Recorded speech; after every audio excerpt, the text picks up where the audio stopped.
ज्या आमदार असतील की त्यांचे मंत्री असतील त्यांना काय माल झालेला आहे हे आपण सगळ्यांनी पाहिलेलं आहे। त्याचाच हा प्रकार आहे की एका कर्मचाऱ्याला ज्या पद्धतीनं मारपीट केली गेली, या अर्थानं सरकारने तातडीने लक्ष घातलं पाहिजे।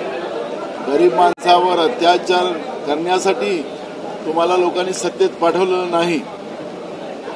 समजा त्या डाळीमध्ये गडबड असेल तर तुम्हाला कायदेशीर कारवाई करायचा अधिकार आहे, पण हे सगळं असताना सुद्धा कायदा हातात घेण्याची जी परंपरा या सरकारने सुरू केलेली आहे त्याचाच परिणाम आहे की या सरकारने आपल्या अशा माजाच्या कृत्यामुळे महाराष्ट्रामध्ये दहशत निर्माण करण्याचं काम सुरू केलेलं आहे। त्याचा आम्ही निषेध करतो।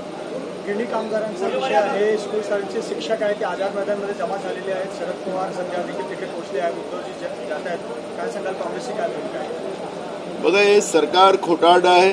हे सरकार वारंवार सगळ्याच व्यवस्थेला फसवत आहे। शिक्षकासारख्या पेशेला सुद्धा यांनी फसवलेलं आहे। टप्प्याटप्प्याने अनुदान आम्ही वाढवू अशी घोषणा या सरकारने केलेली होती आणि त्यानंतर आता शिक्षकांचं अनुदान वाढवलं जात नाही म्हणून या भर पावसात हजारो शिक्षक आझाद मैदानावर चिखलामध्ये बसलेले आहेत आणि त्याच्यामुळे आज आम्ही विधानसभेत तो मुद्दा उपस्थित करणार आहोत। अहिल्यानगरमध्ये घटना घडली। सुरेश धस यांचा मुलगा आहे सागर धस याने एक एसयूव्ही आपल्या कारच्या माध्यमातून एक बाईकला धडक दिली, त्याचा मृत्यू झाला। ते बाईक चालक, मला त्याचं डिटेल माहिती नाही, मी माहिती घेऊन सांगतो। सर, हिंदी में बता दीजिए। संजय गायकवाड़ ने कैंटीन में एक कर्मचारी पर हाथ उठाया, बेरहमी से मारा, सिर्फ इसलिए कि दाल में कोई गंध आ रही थी। उन्हें उस बात की शिकायत है।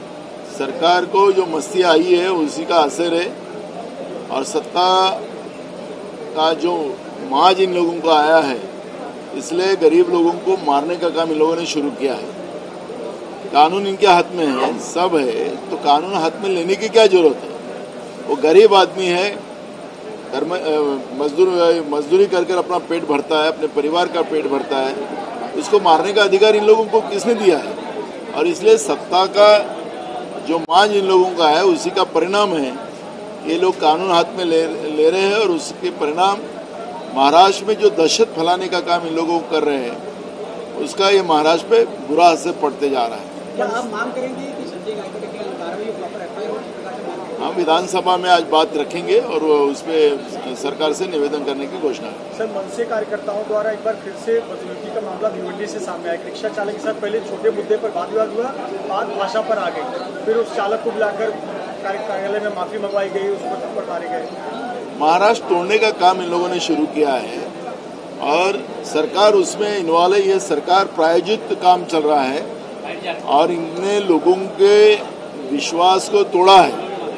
जो घोषणाएं की इन लोगों ने, जो मुद्दे इन लोगों ने चुनाव में रखे थे उसका पालन ये नहीं कर सके, इसलिए इस तरह के विषय डाइवर्ट कर हिंदी और मराठी भाषाओं का वाद पैदा कर ये सरकार ने जानबूझकर महाराष्ट्र को बदनाम करने का काम शुरू किया है। छत्रपति शिवाजी महाराज के विचार को मट्टी पलित करने का पाप ये लोग कर रहे हैं और हम इसका निषेध करते हैं।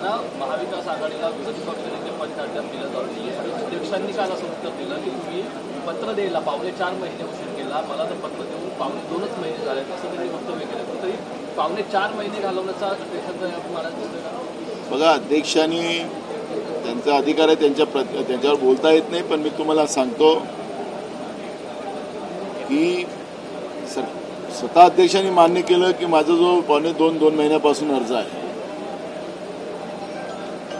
विरोधी पक्षांनी काय केलं त्याच्यावर टीका करण्यापेक्षा तुम्ही या विधानसभेचे प्रमुख आहात। लोकशाही पद्धतीनं आणि संविधानिक पद्धतीनं ही विधानसभा चालावी आणि त्या दृष्टिकोनातून हा प्रयत्न अध्यक्षांनी करायचा असतो आणि अध्यक्ष ज्या पद्धतीचं उत्तर देत असतील ते गंभीर बाब। आम्ही सरन्यायाधीशांनाही पत्र दिलेलं आहे। हे असंविधानिक पद्धतीनं काम महाराष्ट्राच्या विधानसभेत चाललेलं आहे। केंद्र सरकारच्या विरोधात आज अनेक 10 केंद्रीय कामगार संघटना ज्या आहेत त्यांनी बंद पुकारलेला आहे, कसं पाहताय? भाजप समर्पित असलेली ही संघटना या आंदोलनामध्ये उतरलेली आहे, हे विशेष आहे।